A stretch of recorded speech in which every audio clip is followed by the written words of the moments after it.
viskas normaliai. Aš klaviatūrinę ir su Magic. Padėtį.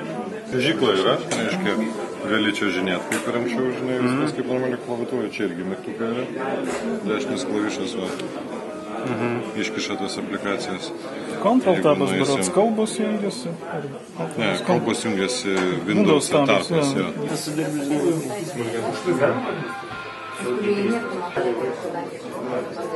Su paprastai baterija 10 valandų.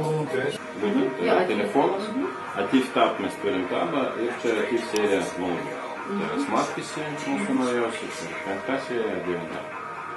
Užrakinamo ekrano, tai sakant, nuo pradžios ekrano, ką jūs čia matote. Be abejo, galite nuotrauką dėti bet kokią, bet svarbiausia tai, kad čia pat jūs matote jau esminį informaciją, ko anksčiau niekada nebuvo. Ir tai ne tik laikas, bet taip pat ir jūsų kompiuterio statusas. Jis rodo jums ryšį, bateriją, šiuo atveju 8 laiškai atėję po paskutinio karto, kai aš tikrinau paštą. Pavyzdžiui, jeigu jums per Skype'ą kažkas parašė, kol jūsų nebuvo, ar bandė paskambinti, tai ta informacija čia pat jau matysite. Ir šiandien žinau, kad yra vieno mano pažįstamo gimtadienis, tai yra kalendorių, jis taip pat jau rodo iš karto, kada žinočiau, ką man daryti ir kur man eiti šiandien vakare. Kaip įsijungti, tai su Windows 7 arba ankstesniais Windows, tai visada buvo tas 3 mygtukų kombinacija, ar ne? Šiais laikais tai yra žymiai paprasčiau.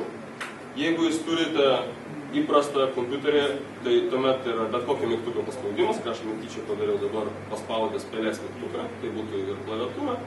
Su lietimo jautriu ekranu, tai tiesiog perbraukimas į viršų ir tai mano slaptažodis yra štai toksai. Ir aš įsijungiu. Čia yra pradžios ekranas. Kaip žinot, start mygtuko nebėra, yra visas start ekranas. Čia yra pradžios ekranas, Live Tiles, tai yra gyvosios plytelės ir visa informacija, kuri reikalinga iš programų, jau yra čia pat. Valdymas yra itin paprastas, tiesiog aš braukiu, bei čia specialiai padariau taip, kad jūs matytumėt, ką aš darau su savo pirštais, tai yra tas didelis juodas taškas. Galite eiti į kairį, į dešinę, čia žaidimą nemanau. Ir valdoma iš tikrųjų labai paprastai. Tuo atveju, jeigu jūs turite klaviatūrą ir pelę, tai scrollas. Sukat ratuką ir jis jums atlieka tą patį judesį. Galima sumažinti, tam, kad pamatytumėt visą vaizdelį, padidinti, galima keisti grupės vietomis arba pakeisti programos vietą, išvesti į priekį, į galą, kaip tik patogu.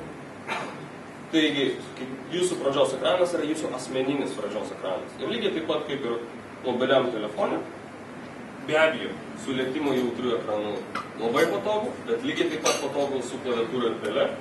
Ir jeigu asmeninis judesys būtų iš dešinės perbraukiamas pirštu, tai su pelyte tai būtų tiesiog į kampą ir jūs gausite tą patį minimumą. Lygiai taip pat, jeigu iš kairės aš braukiu ir einu per programas, tai šiuo atveju eidamas iš kairės į kairį kampą, aš turėsiu tą patį pasirinkimą ir turėsiu tas pačias programas.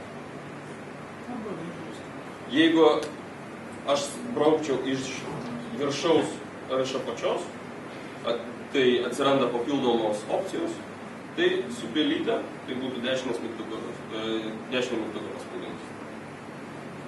Šitie pagrindiniai dalykai, visa kita yra labai paprasta ir jau iš karto suprantama. Yra senasis desktop ir čia pat jūs galite turėti visą tai, kas veikia su Windows 7. Yra Windows 8 visiškai suderinama, visos programos, kurios buvo sukurtas Windows 7 operaciniai sistemai, puikiausiai veikia Windows 8 ir jokių problemų jūs neturėsit, tai migracija yra labai paprasta. Kartu su kompiuteriu jūs iš karto gausit ir tam tikras programas, kurios visiems reikalingas. Pavyzdžiui, pašto klientas, pašto programa jau čia pat ir beje rodo laiškus, o tikruosius laiškus, neskaitykit laiškų, kurie ten yra. Žmonės žmonių programėlę aš iš tikrųjų net ir parodyčiau. Čia yra lygiai taip pat kaip ir telefonai vėl. Agreguota informacija iš visų jūsų tinklų. Šiuo atveju jūs matot, aš prisijungęs prie Microsoft Live, Hotmail, Facebook'o, Skype'o, LinkedIn'as yra taip pat prijungtas. Tai yra visi tinklai į vieną ir net nežinau, čia kontaktų bus labai daug, kurie sueina į vieną ir jie sujungti. Jeigu aš ieškau, tai aš perbraukiu iš dešinės. Čia yra pagrindiniai mygtukai ir čia yra tas start mygtukas. Yra. Ir jeigu aš ieškau, spaudžiu tiesiog paiešką ir su Žana mes esam susijungę ir Facebook'e. Ir aš iš karto matau visą informaciją, ką Žana yra prirašęs apie save. Be kontaktų. Jos nuotraukos ir gerai, neįsiu toliau.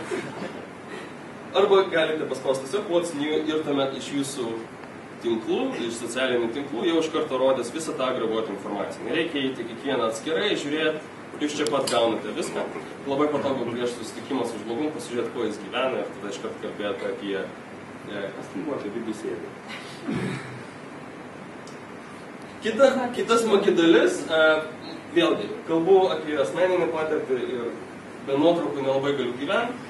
Tai čia yra nuotraukos, nuotraukų programėlė ir kaip matot, čia yra SkyDrive, Facebook, šito kompiuterio Pictures Library, tai šitam kompiuteriu aš tiesiog nieko neturiu, tai dėl to jis tuščias, yra galimybė prijungti Flickr'e ir taip pat jis mato kitus jūsų kompiuterius.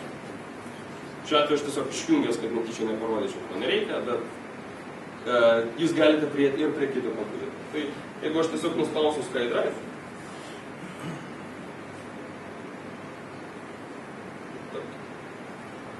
ir nuotraukos čia pat gaunamos, jūs matot visą tai realiai, prasme šitas kompiuteris neturi nei vienos nuotraukos, kaip minėjau, jis prisijungia prie SkyDrive aplinkos ir iš debesies dabar rodo. Aš galiu sumažinti, pamatyti visą bendrą vaizdą ir galiu žiūrėti jau kiekvieną atskirai. Ir, matot, valdymas iš tikrųjų labai patogus, turite tai, ko jums reikia ir lygiai taip pat jūs iš karto galite ir pasidalinti ir išsiųsti, tarkim, tiesiai nuspaudę mygtuką, nereikia jokių daryti prisijungimų, eiti paštą, jungti kažką, viskas čia padaryta.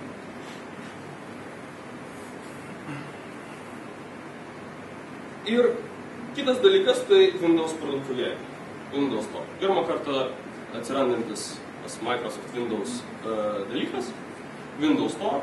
Jūs čia pat galite pasižiūrėti programas, kurios yra, parsisiųsti jas, ar nusipirkti, jeigu tai yra mokamos. Ir kas labai smagu, tai yra jūsų programos. Pasirinkčiau